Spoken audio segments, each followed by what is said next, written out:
뭘 봐, 이씨! 뭐? 뭐? 구경 갔어? 왜 할망구? 심근경색오나? 야. The elderly woman gave the man a brief glance, and he immediately exploded in anger, threatening to teach her a lesson and angrily telling the onlookers in the car not to meddle. But just then, his attention was drawn to a muscular man, and he even began to provoke him, with everyone now pinning their hopes on this muscular man. Jang-su finally stood up under the pressure and walked toward the angry man. The moment Jang-su stood up, the man's heart started to tremble, fearing that he had gone too far and angered this absolute beast. 오우씨. 내립시다. 네? 내린다고. To everyone's surprise, the man who was once known for his righteous fury, Jang-su, ignored the shameless behavior. This led to the angry girl getting out of the car and confronting Jang-su. 덩치는 산만해가지고. 이런 The reason for Jang-su's transformation from a hero who fought evil to this cold, indifferent person stemmed from an event 4 years ago. On his way to take his daughter for a medical checkup, Jang-su encountered a traffic accident. Unable to ignore a life in danger, Jang-su asked his wife and daughter to stay in the car while he got out to help. However, as he was assisting, a truck, swerving to avoid something, lost control and crashed into Jang-su's car. This horrific moment cost Jang-su his beloved wife, and the surviving daughter became his only remaining family and support. But his precious daughter, who already had a congenital heart condition, suffered even more after the accident. Her condition worsened, making it dangerous for her to engage in any strenuous activity. Even running was risky, with the potential to cause fatal consequences. This tragedy took away her chance to enjoy the carefree joy and freedom of her peers. For this reason, Jang-su has been waiting for an opportunity to find a suitable heart donor to save his daughter's life. When a donor was finally found, Jang-su was overwhelmed with emotion, even shedding tears in front of the doctors. Despite his tough exterior, however, the cost of the surgery was high, and Jang-su was prepared to sell his gym, even willing to sacrifice half of his life's earnings to ensure his daughter's future safety. One day, Jang-su unexpectedly saw his daughter running quickly to help an elderly person who had fallen, accompanied by the police. But not long after, the girl's lips turned pale, and she was gasping for breath. Standing still, Jang-su approached and scolded his daughter, telling her not to meddle in other people's business. However, one of the officers nearby overheard and said that the girl was doing a good deed by helping, and instead of praising her, Jang-su was scolding her. 얘는 뛰면 안 된다고 이 새끼야. 가 좀. This confused Tae-jin, who had a strong sense of justice. Later that night, after work, Tae-jin accidentally witnessed Jang-su having direct contact with the local gang. Thinking that they were all connected, what Tae-jin didn't know was that Jang-su had been out late, working as a driver to earn extra money. Confused, Tae-jin, who had previously encountered the gang during a patrol at the docks, knew they were involved in smuggling women. However, without evidence or a warrant, taking action on his own could lead to serious consequences. So, Tae-jin followed one of their cars, tracking it until he found the vehicle parked, but it was already empty. Soon after, Jang-su appeared and claimed that the car was his gym's private vehicle. Tae-jin became suspicious, questioning why Jang-su would allow the gang to use his car. Jang-su, visibly angry, insisted that the car was used for transporting students, and he would never allow it to be used for illegal activities. However, Jang-su's fierce and intimidating demeanor made it hard for Tae-jin to believe that he wasn't involved in gang activities. Because of this, Tae-jin kept a close watch on Jang-su. That night, Tae-jin witnessed another encounter between Jang-su and the gang, prompting him to follow Jang-su and investigate further. Unexpectedly, he stumbled upon a gang member capturing a woman, and while the gang member wasn't paying attention, the woman dropped her phone. The woman was then taken away by several men. Realizing something was wrong, Tae-jin quickly grabbed the phone. He snuck upstairs and overheard the gang discussing their illegal activities. With the woman's phone capturing the evidence, Tae-jin took the phone back to the police station, where he and his senior reviewed the footage. However, the footage was damaged, and they needed to repair it before they could confirm the evidence and request an arrest. Meanwhile, Jang-su had just bought his daughter a toy when he discovered that his car had been towed for no reason. As he complained and wondered why, he saw Tae-jin driving by. Jang-su immediately assumed that Tae-jin was responsible, since the young officer often caused trouble for him. Determined to confront Tae-jin, Jang-su, with his large build, immediately started chasing after the car. Little did he know, he was about to get caught up in a dangerous confrontation. After receiving a call, Tae-jin arrived at a deserted parking lot. As he was about to investigate, he was ambushed by two masked men.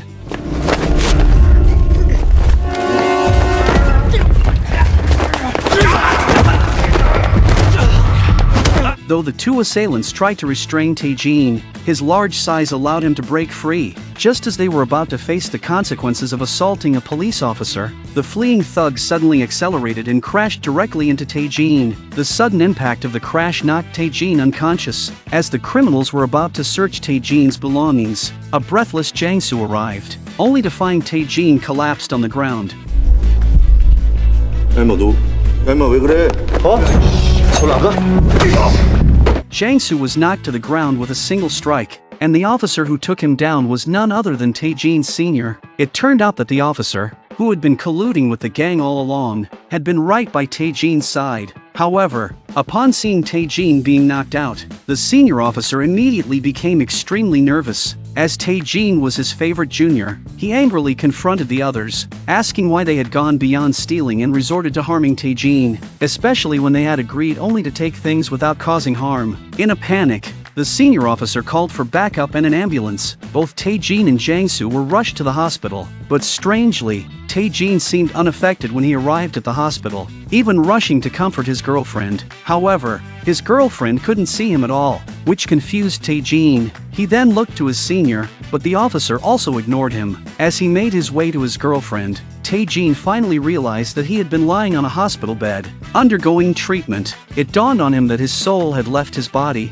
In such an unbelievable situation, anyone would panic. Determined to figure out what was happening, Tae-jin decided to test it out by walking into traffic. When the cars passed right through him, he was convinced his soul had truly left his body. Meanwhile, the newly awakened Jang-su was asked by the homicide unit to cooperate with the investigation. Jang-su answered truthfully and learned from them that Officer Tae-jin was seriously injured and in a coma, and it was highly likely that he would never wake up.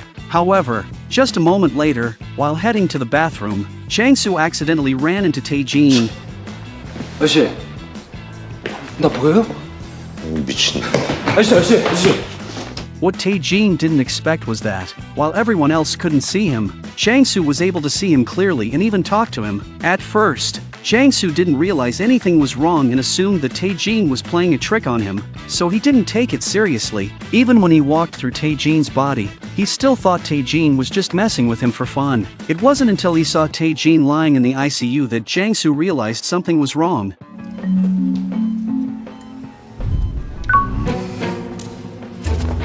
He couldn't believe his eyes. Seeing a ghost in broad daylight had completely thrown him off. Even when he woke up and saw Tae-jin again, Jang-su immediately asked the nurse beside him if she could see him. The nurse thought Jang-su was suffering from a head injury. The second shock to his system left Jang-su terrified. Unable to accept the fact that he was seeing a ghost, he decided it was best to ignore it. Thus began a game of chase between them, Jang-su running away, Tae-jin following, with Jang-su trying to avoid the situation and not get scared. It wasn't until Jang-su was exhausted from running and realized he had nowhere to go that he finally learned from Tae-jin's conversation that Tae-jin had been framed while investigating the gang. The misunderstanding between them occurred because Jang-su often visited the docks at night to mourn his deceased wife, and Tae-jin had been tracking him. 형님, 좀 도와주세요.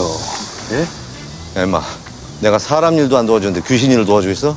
Though the misunderstanding was cleared up, Jang-su seemed uninterested in helping with the investigation, and he declined Tae-jin's request for assistance. Facing the only person who could see him, Jang-su refused to lend a hand, leaving Tae-jin to hope that he would soon wake up. Unexpectedly, while waiting in the hospital room, Tae-jin made another shocking discovery. His senior, who came to visit him, was acting suspiciously. After receiving a phone call, Tae-jin followed him and discovered that his senior was secretly meeting with members of the gang. It was then that Tae-jin realized that the person who had been colluding with the gang was none other than the senior he respected the most. The senior had fallen into the gang's grip after losing money in gambling, and the gang had used his weakness to pull him in. 홍진경 네가 불렀잖아 이 병신 새끼야. 어?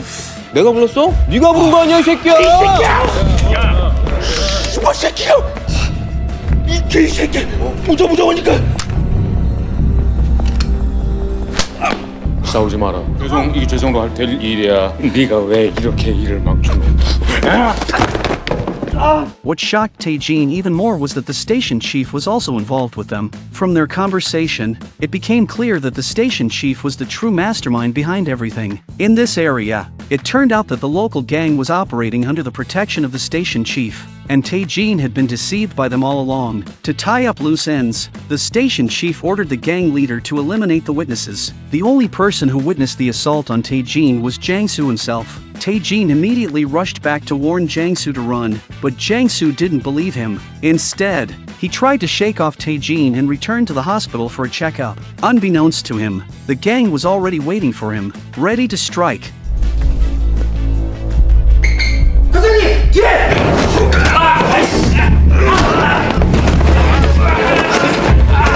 Thanks to Tae-jin's timely warning, Jang-su narrowly escaped this attack. As they say, no matter how skilled you are, you can't beat a knife, especially when you're in poor health. Jang-su, following his usual instinct of run when you can't fight, quickly hid. With Tae-jin, the ghost only Jang-su could see, Jang-su managed to avoid the assassination attempt, but just as one crisis passed, another arose. Jang-su couldn't contact his daughter and needed to find her immediately. Meanwhile, Tae-jin learned that his girlfriend had met with his senior and handed over the crucial evidence card. Concerned for her safety, Tae-jin was afraid his senior might harm her, so he went to ask Jang-su for help. However, Jang-su was too focused on finding his missing daughter to help anyone else. After everything that had happened, he feared the gang had taken her, so he frantically searched with no sign of her. Tae-jin, who had been following Jang-su, suddenly remembered that he had once seen the girl secretly run to a small storage room behind Jang-su's back. After confirming his suspicion,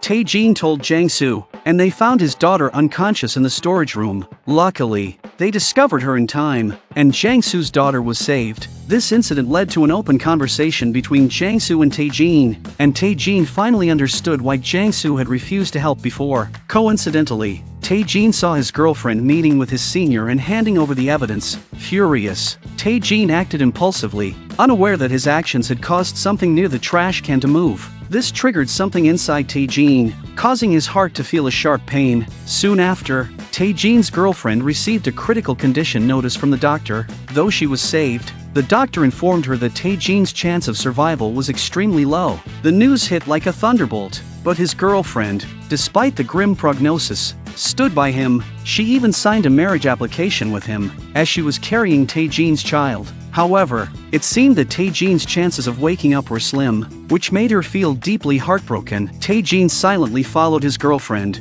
but in the next moment, she was kidnapped by a group of people. Feeling an unexplainable connection with her, Tae-jin collapsed helplessly to the ground, determined to seek Jang-su's help again. Tae-jin overheard a doctor telling Jang-su that they had lost track of the source of his daughter's heart again. This left both Jang-su and Tae-jin feeling utterly hopeless, faced with a desperate father and an uncertain fate for his girlfriend. Tae-jin, overwhelmed with emotion, knelt down and begged Jang-su for help. He implored Jang-su to save his girlfriend first, as she was carrying his child. Tae-jin knew he had no chance of survival and didn't want to drag them both down. As a father, Jang-su deeply understood the feeling of losing a loved one, but his previous interference had already come at a great cost. Jang-su's inner struggle was palpable, and Tae-jin could feel the weight of his helplessness and despair. But just then, Jang-su caught up with him, and his innate kindness pulled him back. He knew that if he didn't act now, he would regret it for the rest of his life. Soon, Jang-su dragged his subordinate into the police station to check the license plate number, eventually tracing it to an ice factory. While searching for an entrance, they accidentally triggered a switch, which alerted the people inside and gave Jang-su an opportunity to break in. Tae-jin, having figured out the situation inside, informed Jang-su that the people were being held there, so it was time for Jang-su to take the lead.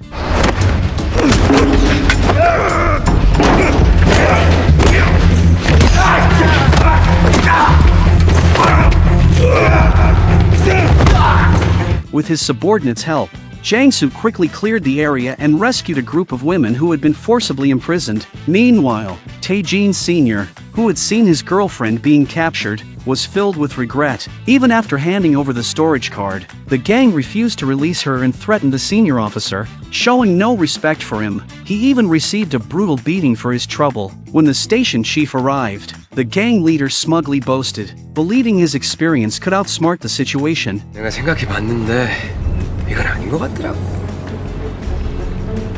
이제 은퇴할 때 되시지 않았나? 은퇴할 때가 됐지. 그지? 쉬셔야지 이제. 그치, 이제 경찰 그만둘 때가 됐지. 잘 살아.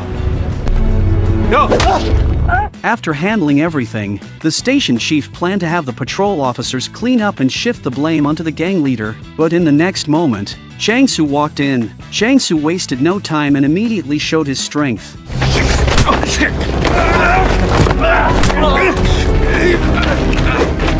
Seeing this, the station chief tried to flee, but Jang-su, as powerful as a beast, quickly stopped him. Just as Jang-su subdued the station chief, the patrol officers arrived. At that moment, Jang-su still didn't realize that the person he had caught was the station chief, not just some petty gang member. With no one to correct him, the station chief falsely accused Jang-su, labeling him as a villain working with the gang. As the saying goes, those who do evil will eventually meet their end. The homicide unit from the city arrived just in time, rushing straight for the station chief. Clearly prepared for a confrontation, this was thanks to the senior officer's redemption. Unable to bear the guilt, he had kept the real evidence to expose both the station chief and himself. However, the station chief wasn't done yet. He still tried to make a final stand, unwilling to let go of the power he had accumulated over the years. Seeing the situation at a standstill, Tae-jin recalled the moment he had knocked over the trash can and caused a disturbance. He looked up at the ice maker above the station chief's head and decided to take action. In the end, the station chief was knocked out by the suddenly activated ice maker, while only Jang-su knew what had happened. Everyone else believed it was just karma, a cosmic form of justice. Ultimately, they rescued Tae-jin's girlfriend, but unfortunately, Tae-jin couldn't be saved. Because of this, Jang-su's daughter was given another chance at life. The cycle of karma is truly mysterious. When Jang-su's daughter underwent her heart transplant, the surgeon was none other than the couple he had saved 4 years ago from the accident. This was a perfect example of good deeds leading to good outcomes, and it allowed Jang-su to be reborn, continuing his role as the heroic Jang-su, the man with a smile, where life and death are unpredictable. 내가